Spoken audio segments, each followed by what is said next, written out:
Yes. Court. Yes. అంతా నిజమే చెప్తారుగా? అంతా నిజమే చెప్తాను. నిజమే చెప్తానని ప్రశాంత్ వర్మ గారి మీద ఒట్టేసి చెప్పండి. పర్వాలేదు, జై హనుమాన్లో బిజీగా ఉన్నారు. వేసారా? జై హనుమాన్. ఓకే.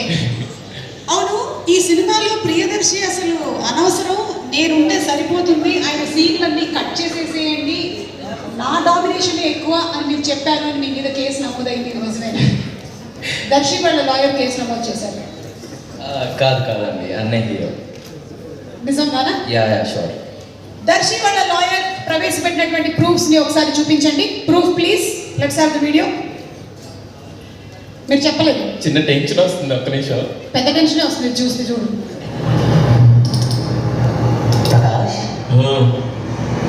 దర్శనానికి పెళ్లి చూపులు, బలగం, మల్లేశం లాంటి గొప్ప గొప్ప బ్లాక్ బస్టర్లు ఉన్నాయి కదా, భలే అసలు సూపర్ సూపర్.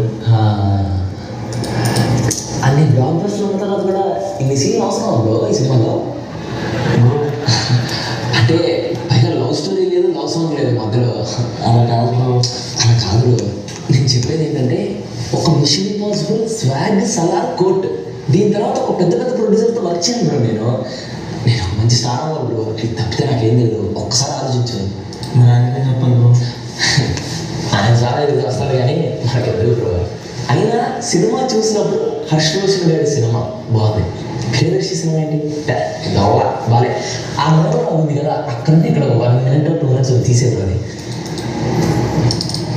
తీసి బ్రో మీ సీన్స్ లేవు బ్రో. సీన్స్ లేవా?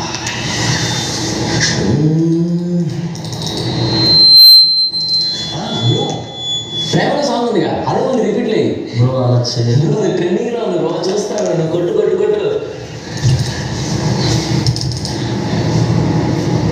అది సూపర్.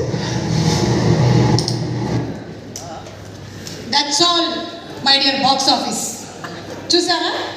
అంటే ఇందాకేమో ఏమీ మాట్లాడలేదు అని చెప్పావు, కానీ అసలు ప్రియదర్శి ఎందుకు, ప్రియదర్శి అక్కర్లేదు, నేనే ప్రేమల సాంగ్ని మళ్ళీ రిపీట్ చేయండి అని కూడా చెప్పేశావు. దీని మీద ప్రియదర్శి మీరు ఏమైనా చెప్పాలనుకుంటున్నారా? ప్లీజ్ మీ వాదనని మీద. అన్న నీ మీద ఉంటుంది, నేను కదా అదంతా సీన్. మళ్ళీ ఆయన మీద ఒట్టి తీసి కట్టు మీద పెట్టు. Come to my character. కాదు, మీరు ఇంకేమైనా చెప్పాలనుకుంటున్నారా మీ వైపు నుంచి? Who do you think is the actual hero of the film? నేనే ప్రత్యేకంగా ఇక ఎక్కువ చెప్తే కూడా బాగుంటుంది. అంటే ఒక్క నిమిషం. హలో, ఏంటి దర్శి వైపు నుంచి కూడా ఒక వీడియో ఉందా? అది ఒకసారి అప్రూవ్ పే చేయండి ప్లీజ్. మీ లాయర్ ఏదో పెట్టారు, వాట్సాప్లో వచ్చింది. బ్రో ఏంటి రోజు అన్ని సీన్లు ఉన్నాయి? అసలు ఫస్ట్ ఆఫ్ సీన్ మొత్తం తీసేయి అంటే అన్న, అది నీకు కూడా అదే అనిపిస్తుంది కదా? ఎగ్జాక్ట్లీ, తీసే నాది ఆ మొన్నలా ఉంది లాస్ట్లో. దాన్ని కొంచెం పెంచేసి దాంట్లో దీంట్లో కొట్టేసేయండి మొత్తం. నైస్. పిల్లలు కదా, అంత ఎక్స్పీరియన్స్ తెలుస్తున్నది. చూడు వాళ్ళు అంతా హీరో అయినా ఎవరు అసలు. Right, okay next. దర్శి, ఇదేంటి మీరు కూడా యూట్యూబ్ రూటెస్?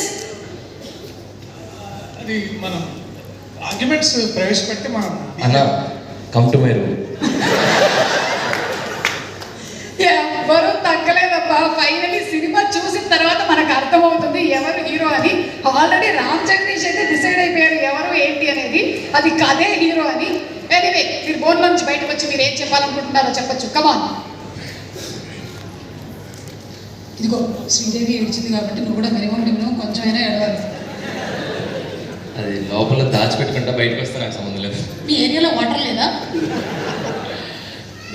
హాయ్ అండి, ఇక్కడికి వచ్చిన పెద్దలందరికీ, మీడియాలందరికీ స్పెషల్ థ్యాంక్ యూ.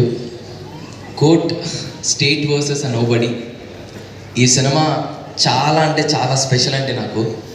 ఎందుకంటే రమణ గారు కాల్ చేసి ఇలా వాల్ పోస్టర్లో ఒక మెయిన్ క్యారెక్టర్ ఉంది రావాలి అంటే, నాని అన్న ప్రొడక్షన్లో మెయిన్ క్యారెక్టర్ మనకి అంటే చాలా ఎగ్జైట్ అయ్యి ఆఫీస్కి వెళ్ళిన తర్వాత జగదీష్ అన్న కథ చెప్పాడు. నేను ఎంతైతే ఎగ్జైట్ అయ్యి వెళ్ళానో, జగదీష్ అన్న కథ చెప్పిన తర్వాత డబుల్ త్రిబుల్ ఎగ్జైట్ అయ్యాను. ఆ క్యారెక్టర్స్కి కానీ, ఆ ఆ కంటెంట్కి కానీ. సో కోర్ట్ అని టైటిల్ పెట్టిన తర్వాత అందరూ ఇదొక కోర్ట్ రూమ్ డ్రామా, లాయర్లు ఉంటారు, జడ్జిలు ఉంటారు, గొడవ పడతారు అని అనుకుంటారు. బట్ ఇదొక బ్యూటిఫుల్ లవ్ స్టోరీ అండి. ఒక వైజాగ్లో జరుగుతున్న ఒక beautiful pure love story. So ఇది ఖచ్చితంగా ప్రతి ఒక్క టీనేజర్, ప్రతి ఒక్క యంగ్స్టర్, ప్రతి ఒక్క పేరెంట్ వెళ్ళి చూడాల్సిన సినిమా. ఖచ్చితంగా వెళ్ళి చూడాల్సిన